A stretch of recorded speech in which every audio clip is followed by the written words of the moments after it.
2024 అక్టోబర్లో 114 పేజీల రిపోర్టుని ఈ బి లోకూరు గారు రాష్ట్ర ప్రభుత్వానికి నివేదికను ఇవ్వటం జరిగింది. అది కేబినెట్ లో చర్చించి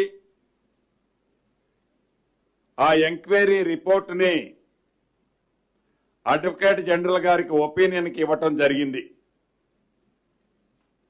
అడ్వకేట్ జనరల్ గారు ఒపీనియన్ ఇచ్చిన తర్వాత ఈరోజు కేబినెట్ లో ఆ ఎంక్వైరీ రిపోర్టులో ఏవైతే ఆనాటి ప్రభుత్వం ఇర్రెగ్యులారిటీస్ చేసిందో, ఏదైతే పక్క రాష్ట్రాల్లో కొనుగోలు పేరుతో వారి స్వార్థానికి ప్రభుత్వ సొమ్ముని దుర్వినియోగం చేసిందని నిర్ధారణ అయిందో, ఏ పవర్ ప్లాంట్లు కట్టామని చెప్పిన దాంట్లో అవినీతి జరిగిందని నిర్ధారణ అయిందో, ఈ జరిగిన అన్ని అంశాలని కేబినెట్ లో చర్చించి లీగల్ గా అడ్వకేట్ జనరల్ గారితో వెట్టింగ్ చేసిన తర్వాత ఈరోజు కేబినెట్ ఈ ఎంక్వైరీ